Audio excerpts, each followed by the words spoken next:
Welcome to Start Conversations. Most people assume that if someone is successful in business, leadership, or high performance careers, they should be just as successful in relationships. But that's not always true. In fact, some of the most accomplished, driven, and intelligent people struggle the most when it comes to love and connection.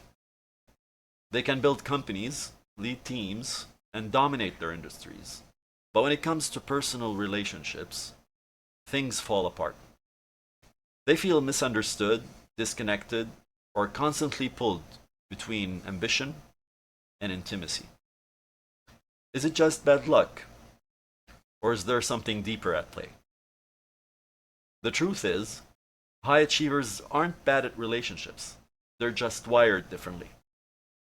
And if they don't understand how to balance success and connection, they end up sabotaging both.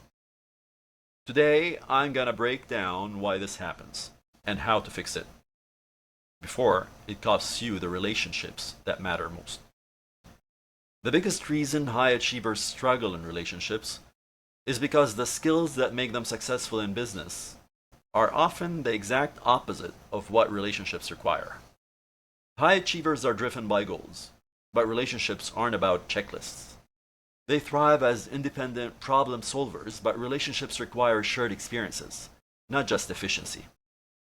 They master logic and critical thinking, but relationships are emotional, not always rational.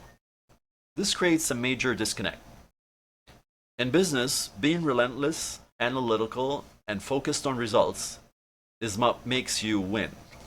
But in relationships, those same qualities can make you come off as cold, emotionally unavailable, or too focused on efficiency instead of connection. So what happens? High achievers often prioritize work over connection, assuming love will fit in later. They struggle with emotional vulnerability because in business, showing emotions is often seen as a weakness. They try to fix problems logically instead of listening and understanding. And then, one day, they wake up and realize that success feels empty without someone to share it with. So, how do you balance both? That's where the relationship success model comes in. If you want to succeed in relationships without sacrificing ambition, you have to master three key shifts. The first shift is from efficiency to presence. High achievers are always optimizing, but relationships don't work that way. You can't schedule deep connection into a 30-minute time block and expect magic to happen. Instead of treating love like a productivity hack, treat it like an experience. Be fully present, not just physically there, but mentally invested. Next time you're with your partner, put the phone away. Close the laptop and stop thinking about work. Fully immerse yourself in the moment, because presence builds intimacy, not efficiency. The second shift is from mixing problems to understanding emotions. Most high achievers are problem solvers. They hear an issue and immediately want to fix it. But in relationships, your partner doesn't always want a solution. They want to feel heard. The fix is learning to sit with your discomfort of emotions without rushing to solve them. Next time your partner is upset, resist the urge to offer advice. Instead, just say, "I hear you. That sounds really tough. Do you want me to listen or help you find a solution?" This one shift will transform your relationship. The third shift is from success alone to shared wins. High achievers tend to be lone wolves, focused on their personal goals. But in relationships, real connection happens when you dream together, plan together, and celebrate wins together. Instead of building a life alone, learn to build a life with. Have a conversation with your partner about your shared vision. Ask, what do we want to build together? What kind of life do we both want? When your success becomes shared success, love becomes a strength, not a distraction. High achievers struggle in relationships not because they're bad at them, but because they're applying the wrong skill set. Efficiency kills presence. Fixing problems kills connection. Lone wolf thinking kills shared growth. If you want to be successful in love and in business, you have to learn which mindset to apply where. Think about your last relationship struggle. Ask yourself, was I leading with a business mindset when I should have been leading with an emotional one? Drop a comment below. I'd love to hear your thoughts.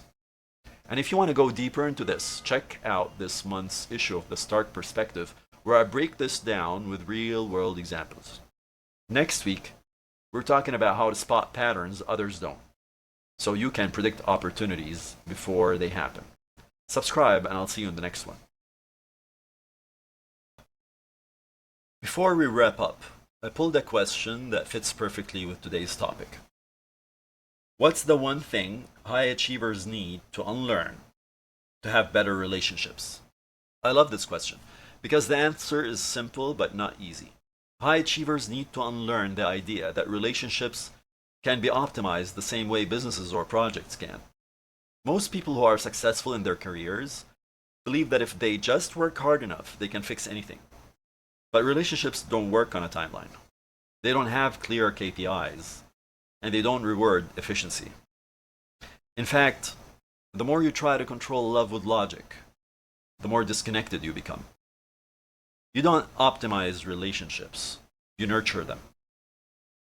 You don't strategize intimacy, you experience it. So if you want to master love the same way you mastered success, you have to stop treating it like a game to win and start treating it like a world to explore.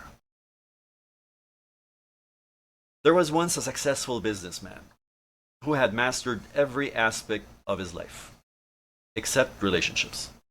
He had built companies, amassed wealth, and was respected by his peers. But when it came to love, nothing seemed to work. He felt distant from his family, struggled to connect in relationships, and no matter what he tried, he couldn't seem to figure it out. One day, he visited a well-known Zen master and asked, "Teach me the secret to connection. I've studied leadership, business, and psychology.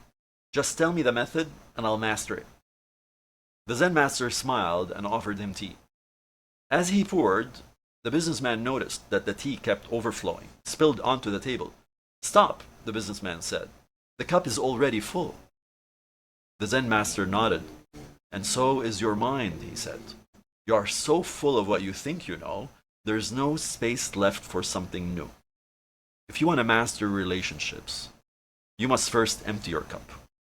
That's the key. Most high achievers enter relationships assuming they already know what works. They approach love the same way they approach their business, thinking that if they just apply more effort, they'll get better results. But love isn't built on effort alone. It's built on understanding. If you want to truly connect, you have to empty your cup. Drop the assumptions. Let go of the belief that logic alone will get you there. Be open to learning a different way of thinking. Because in relationships, the real wisdom isn't in knowing. It's in being willing to listen. If you want to go deeper into this, check out this month's issue of The Stark Perspective, where I break this down with real-world examples.